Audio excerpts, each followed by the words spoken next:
আসসালামু আলাইকুম রহমতুল্লাহ। ইসলামের ইতিহাস ও সংস্কৃতি বিভাগ থেকে যারা নবমতম শিক্ষক নিবন্ধনের প্রস্তুতি নিচ্ছেন, আজকে যারা নিয়মিত আমার ক্লাসগুলো দেখতেছেন, আজকে হচ্ছে তৃতীয়তম ক্লাস। এই ক্লাসের মডেল টেস্ট পরীক্ষাটা হচ্ছে একটু শর্ট করে নিয়ে নিছিলাম। এটা আগে আপলোড করে দিছিলাম। তো ক্লাসটা নেয়ার বাকি ছিল। তো আপনারা কোন, কোন টপিক থেকে পড়লে আরকি কমন পাওয়ার সম্ভাবনা আছে? আমি যে বইটা ফলো করতেছি, আমার কাছে যে বইটা আছে এই বইয়ের পিডিএফটা আরকি আমার কাছে রাখছি। আমি এই বইয়ের থেকে এই বই থেকে সবচেয়ে গুরুত্বপূর্ণ টপিকগুলো আরকি আমি আপনাদের সাথে আলোচনা করব ইনশাআল্লাহ। তো আমাদের ৩য় যে চ্যাপ্টারটা, এই চ্যাপ্টার হচ্ছে খুলাফায়ে রাশিদিন। আর আগে যে চ্যাপ্টারটা আমরা ক্লাস করছিলাম, এটা ক্লাস করছিলাম হচ্ছে আমাদের নবী হুজুর সাল্লাল্লাহু আলাইহি ওয়াসাল্লামকে নিয়ে। যেটা ছিল ৫৭০ থেকে ৬৩২। তো খুলাফায়ে রাশিদিনদের ইতিহাসটা শুরু হইছে ৬৩২ থেকে ৬৬১ পর্যন্ত। এই খলিফাদের মধ্যে কে কত বছর হচ্ছে খিলাফতের দায়িত্ব পালন করছিলেন এবং হচ্ছে কার খিলাফত কাল কত থেকে কত সাল পর্যন্ত এবং কার অবদান কি, কে কি করছিল, কেন ইয়ার কি খিলাফতের দায়িত্ব থেকে চলে যেতে হয়েছিল বা এরকম কিভাবে আসছে, এই ইতিহাসগুলো অত্যন্ত গুরুত্বপূর্ণ। আমরা জানি যে হযরত আবু বকর রাদিয়াল্লাহু তাআলা আনহু উনি মাত্র ২ বছর ওনার খিলাফতের ইয়াতে ছিলেন। এরপর হচ্ছে হযরত উমর রাদিয়াল্লাহু তাআলা আনহু উনিও ছিল ১০ বছরের মতো।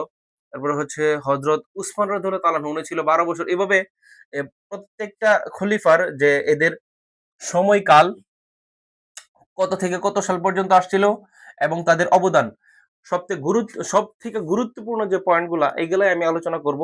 এই পয়েন্টগুলা ধরে, ধরে আপনারা পড়বেন তাহলে আরকি হিউজ সিলেবাস পড়া লাগবে না। এই টপিকগুলো পড়লে আপনাদের হয়ে যাবে ইনশাআল্লাহ। আর আমি যে বই থেকে প্রিপারেশন নিচ্ছি, যদি আপনারা আমার বইটা সংগ্রহ করতে চান, তাহলে হচ্ছে ডেসক্রিপশন বক্সে আমার ফোন নাম্বার দেওয়া থাকবে। এখান থেকে আপনারা আমার কাছ থেকে নিতে পারেন পিডিএফটা। জি, চলুন শুরু করি। আর কথা না বলি। ১ম হচ্ছে হযরত আবু বকর রাদিয়াল্লাহু তাআলা আনহু। হযরত আবু বকর রাদিয়াল্লাহু তাআলা আনহু উনি ক্ষমতায় আসছিলেন হচ্ছে ৬৩২ থেকে ৬৩৪ সাল পর্যন্ত। আমরা জানি হযরত আবু বকর রাদিয়াল্লাহু আনহুকে বলা হয় ইসলামের ত্রাণকর্তা। কারণ ইসলামের ক্লান্তি লগ্নে উনি আপনার যে ক্ষমতার যে খিলাফতের যে একটা মস্ত বড় দায়িত্ব, এই দায়িত্বটা উনি আরকি পালন করছিলেন। আমরা জানি হুজুর সাল্লাল্লাহু আলাইহি ওয়াসাল্লামের মৃত্যুর ওফাতের পর যে ক্ষমতা নিয়ে একটা মারাত্মক কনক্লুশন হয়েছিল। অনেক দ্বন্দ্ব হয়েছিল যে আমাদের রাসূলের লাস্টটা পর্যন্ত আপনার দাফন করতে দেয়া হয়েছিল না বা দিছিল না আরকি। আর উনি তো কাউকে মনোনীত কইরা যান নাই। তখন এই খিলাফতের যে দায়িত্বটা এটা আপনার সকল গোত্রের সাহাবীরা সবাই যখন একত্রিত হয়েছিল, তখন একেকজন একেকটা মত দিতেছে, একেকজন একেকটা গোত্র থেকে আরকি মতামত দিতেছে। তখন হযরত উমর রাদিয়াল্লাহু তাআলা আনহু যে বলছিলেন যে হুজুর সাল্লাল্লাহু আলাইহি সাল্লামের জীবদ্দশায়, আমাদের নবীর জীবদ্দশায় যে আবু বকর রাদিয়াল্লাহু তাআলা আনহুর পিছনে একাধিকবার যে আমাদের নবীজি নামাজ পড়ছে, আবু বকর রাদিয়াল্লাহু আনহু ইমামতিতে। তো উনাকেই আমরা খলিফা হিসেবে মানব। তখন যে উমর রাদিয়াল্লাহু তাআলা আনহু করছিল। এরপর থেকে আরকি আবু বকর রাদিয়াল্লাহু আনহু ১ম যে খিলাফতের দায়িত্ব পাইছিল যে কত থেকে ৬৩২ থেকে ৬৩৪ সাল পর্যন্ত। এরপরে আবু বকর রাদিয়াল্লাহু তাআলা আনহু খেলাফতের দায়িত্বে আসার পরে উনি যে সবথেকে বেশি যে প্রবলেমের ফেসটা করছিলেন, এটা হচ্ছে বন্ড নবীদের দমন। আমরা জানি যে ইসলামের ইতিহাসে কিছু বন্ড নবী ছিল। যে ১ম ছিল আসওয়াদ আনসি। উনি আমাদের নবীর জীবদ্দশাতেই উনি প্রকাশ পাইছিল। এ হ ওরে হত্যা করা হয়েছিল। আসওয়াদ আনসি, এরপরে হচ্ছে মুসাইলামা, এরপরে একটা মহিলা নারী আসছিল যে সাজা, এরপরে আপনার এরকম কিছু বন্ড নবী এদেরকে নবী দাবি করত যে ওরা দেখতে পারছে যে নবী হইলে সবাই খুব মান্যগণ্য মানে এবং এরা লিডার হয় এরকম। এই লোভে আরকি ওরা নিজেদেরকে নবী দাবি করছিল। এই থেকে আমরা পড়বো, এর থেকে কোয়েশ্চেন আসতে পারে। এরপরে হচ্ছে ধর্ম ত্যাগীদের আন্দোলন। আমাদের নবী মারা যাওয়ার পরে ইসলামের মধ্যে অনেক কিছু হইছে। এর মধ্যে সবথেকে যে ব্যাপারগুলা আমাদের আবু বকর রাদিয়াল্লাহু আনহু হিমশিম খাইছে যে ধর্ম থেকে বলতে নবী মারা যাওয়ার পরে যে জাকাত, এরপর বিভিন্ন ধরনের ইসলামের অনুশাসন এগুলা অনেকে মানতে রাজি মানে অনেকে মানতে নারাজ। যে ওরা রাজি না যে ইসলামের এই জাকাত প্রথা আরো বিভিন্ন প্রথা ওরা মানবে না। তো এদের বিরুদ্ধে একটা আন্দোলন করছিল হযরত আবু বকর রাদিয়াল্লাহু আনহু, হযরত উমর রাদিয়াল্লাহু আনহুর নেতৃত্বে আরকি। এগুলার নেতৃত্ব দিছিল হযরত উমর রাদিয়াল্লাহু তাআলা আনহু। এরপর যে রাজ্য বিস্তার আমরা বই থেকে দেখব যে আবু বকর রাদিয়াল্লাহু আনহু কোথায়, কোথায় রাজ্য বিস্তার করছিলেন। এবার হচ্ছে আল কুরআন গ্রন্থাগারের প্রকাশ। হযরত আবু বকর রাদিয়াল্লাহু তাআলা আনহু কুরআন শরীফ বিক্ষিপ্ত আকারে ছিল। অনেক খন্ড, খন্ড ছিল। একেকটা খন্ড একজনের কাছে ছিল। এইগুলাকে একত্রিত করে একটা বই আকারে প্রকাশ করছিল ১ম আবু বকর রাদিয়াল্লাহু তাআলা আনহু। পরবর্তীতে হযরত উসমান রাদিয়াল্লাহু তাআলা আনহু এটাকে সংকলন করছিল আরকি। তো কুরআন শরীফ বই আকারে প্রকাশ করছিল হযরত আবু বকর রাদিয়াল্লাহু আনহু। এবার এটার ইতিহাসটা পড়বেন। এরপর হচ্ছে রিদ্দার যুদ্ধ, ইয়ামামার যুদ্ধ। রিদ্দার যুদ্ধ হয়েছিল আরকি ভণ্ড নবীদের বিরুদ্ধে। এই ভণ্ড নবীদের বিরুদ্ধে যে যুদ্ধটা হয়েছিল এটা হচ্ছে রিদ্দার যুদ্ধ। এরপর হচ্ছে ইয়ামামার যুদ্ধ। সবথেকে পাওয়ারফুল ছিল মুসাইলামা। এই ইয়ামামার যুদ্ধে মুসাইলামাকে পরাজিত করা হয়েছিল আরকি এই ভণ্ড নবী। এরপর হচ্ছে বিজয় অভিযান। আবু বকর রাদিয়াল্লাহু আনহুর জীবদ্দশায় কোথায়, কোথায় বিজয় অভিযান করছে। মানে ইসলাম আমাদের মুসলিম সাম্রাজ্যকে আরকি বাড়াইছে। কোথায়, কোথায় এটা দেখবেন। এরপর হচ্ছে প্রশাসনিক কাঠামো। আবু বকর রাদিয়াল্লাহু আনহু উনি প্রশাসনিক কাঠামোর মধ্যে কিছু অবদান রাখছেন। যেমন সেনাবাহিনীকে ১১ টা দলে বিভক্ত করছে। আরো বিভিন্ন ধরনের উনার প্রশাসনিক কাঠামোতে কিছু অবদান আছে। এগুলা আপনারা পড়বেন। আমার এই বইয়ের মধ্যে খুব সুন্দর করে বিস্তারিতভাবে দেওয়া আছে। এরপর হচ্ছে ইসলামের ২য় খলিফা হযরত উমর রাদিয়াল্লাহু তাআলা আনহু। উনার সময়কাল ছিল ৬৩৪ থেকে ৬৪৪ সাল পর্যন্ত, প্রায় ১০ বছর। তো উনি উনি যে সময় ক্ষমতায় আসছিল মোটামুটি অনেক সমস্যা কাটায় উঠছিল। আবার উনি হচ্ছে সবথেকে বেশি রাজ্য বিস্তার করছে। বলা হইতো যে অর্ধজাহানের বাদশা। পারস্য, বাইজেন্টাইন এদিক দিয়া এই যে মিশর, প্যালেস্টাইন এই অঞ্চলটা পুরাটা হযরত উমর রাদিয়াল্লাহু তাআলা আনহু এই যে আওতাভুক্ত করে ফেলছিল। উনার সময় সবথেকে বেশি রাজ্য বিস্তার হইছে। আচ্ছা, এই যে রাজ্য বিস্তার, এই রাজ্য বিস্তারের ইতিহাস কোথায়, কোথায় কি, কি করছিল? এই রাজ্য বিস্তারের ইতিহাসটা পড়বেন। এরপর হচ্ছে বাইজেন্টাইন অঞ্চলে খিলাফত সম্প্রসারণ। যে বাইজেন্টাইন যে অঞ্চলগুলো যেগুলা বলছি প্যালেস্টাইন, মিশর, এই যে বাইজেন্টাইন, রোম, পারস্য এই অঞ্চলগুলাতে মানে ইসলামের বিস্তার করা হইছে এবং আমাদের মুসলিম ধর্মের যে বিস্তার হয়েছিল আরকি এবং এই অঞ্চলগুলাতে প্রাদেশিক শাসক উনি নিযুক্ত করছিলেন। তো এটা গেল। এরপরে হচ্ছে প্রশাসনিক নীতি। তো উনি প্রশাসনিক পর্যায়ে কি, কি নীতি ইমপ্লিমেন্ট করছিলেন? উনি যে সেনাবাহিনী নিয়োগ দিছিলেন, পুলিশ বাহিনী নিয়োগ দিছিলেন। এরপরে হচ্ছে আপনার এদেরকে পদোন্নতি, এরপরে এদের ভাতা, এদের বয়স্ক ভাতা, এদের বিভিন্ন ভাতা, এই ভাতাগুলার ব্যাপারে হযরত উমর রাদিয়াল্লাহু তাআলা আনহু মানে খুব জোরদার, খুব ভালোভাবে এদেরকে করছিলেন। যার কারণে পরবর্তীতে অনেকেই আপনার এই যে এই ব্যাপারটাতে খুব করছে যে সেনাবাহিনীদের যে ব্যাপারে বা এরকম প্রতিরক্ষা বাহিনী প্রশাসনিক নীতিতে উনি খুব ভালো একটা উদ্যোগ নিয়েছিলেন। এরপর হচ্ছে মজলিসে শুরা। হযরত আবু বকর রাদিয়াল্লাহু আনহু শুরা গঠন করেছিলেন কিন্তু সবথেকে পারফেক্ট ছিল যে হযরত উমর রাদিয়াল্লাহু তাআলা আনহু উনি মজলিসে শুরা ২ টা শুরাকে ২ টা ভাগে বিভক্ত করছিলেন। একটা হচ্ছে মজলিসে আম আর একটা হচ্ছে মজলিসে খাস। মজলিসে খাস পর্যায়ে ছিল রাষ্ট্রের আপনার হচ্ছে রাজনৈতিক ব্যাপারে, রাজনৈতিক যে রাজ্য বিস্তার আরো বিভিন্ন আনুষঙ্গিক রাজনৈতিক ব্যাপারে আপনার যারা ডিসিশন নিত বড়, বড় সাহেবীরা এদেরকে নিয়ে করছিলেন হচ্ছে অ্যা মজলিসে খাস আর হচ্ছে মজলিসে আম করছিলেন। মানে এটা শুরা অর্থ পরামর্শ সভা আমরা জানি। আর মজলিসে আম করছিলেন হচ্ছে রাজ্যের ভিতরে বিভিন্ন ধরনের সমস্যা, এই সমস্যাগুলার এই সমস্যাগুলা দূরীকরণে সবার সাথে পরামর্শক্রমে উনি কাজ করতেন। এটা ছিল মজলিসে আম। এরপর হচ্ছে সামরিক সংস্কার। সামরিক সংস্কার বলতে এই যে সামরিক সংস্কার ক্ষেত্রে উনি কি, কি করছিলেন, অবদান রাখছিলেন এটা আপনারা দেখবেন। রাজ্য রাজস্ব বিভাগ সংস্কার। অ্যা রাজস্ব বিভাগ বলতে আরকি রাষ্ট্রের ভান্ডার, রাষ্ট্র পরিচালনা করতে যে অর্থ ব্যয় হয়, এই অর্থ ব্যয়ের ক্ষেত্রে উনি কোন, কোন করের ব্যবস্থা করছিলেন? জিজিয়া কর, উসর এইগুলা উনি খুব করছিলেন।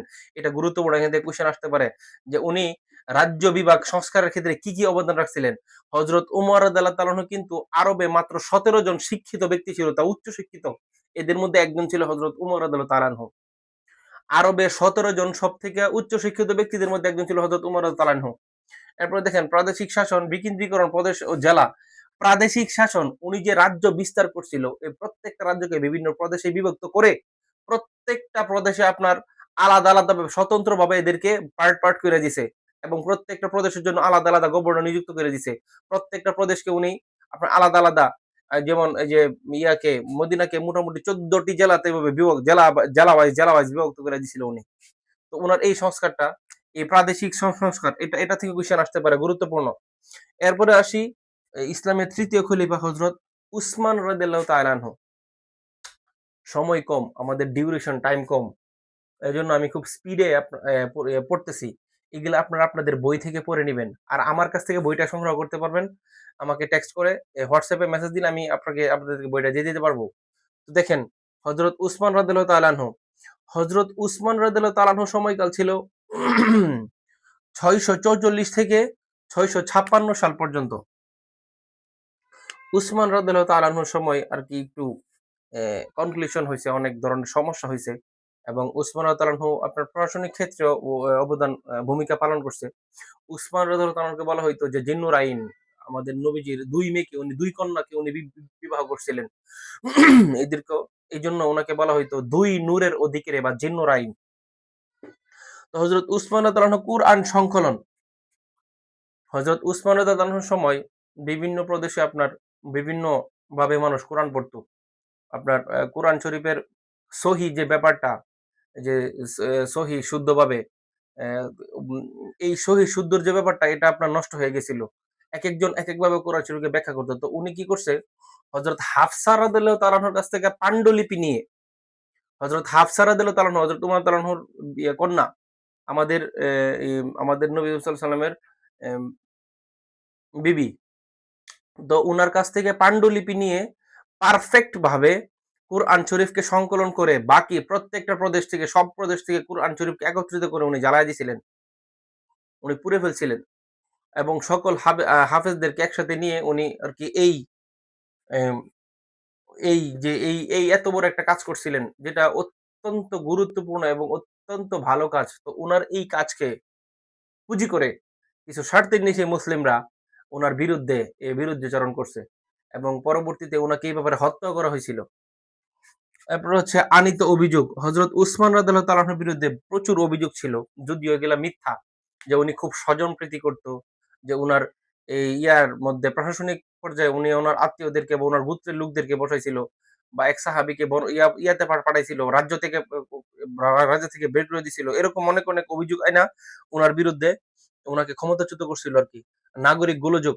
তো এই অভিযোগগুলোর ভিত্তিতে বিভিন্ন প্রদেশে নাগরিক গোলযোগ হয়েছিল যে উনার বিরুদ্ধাচরণ করতো আরকি, বা উনার যে উনার আইন সরাসরি অমান্য করতে অমান্য করতো। এই ব্যাপার নিয়ে অনেক সমস্যা, অনেক কনক্লুশন হয়েছিল। এই ইতিহাসগুলো আপনারা দেখবেন। এরপরে হচ্ছে হযরত আলী রাদিয়াল্লাহু তাআলা আনহু।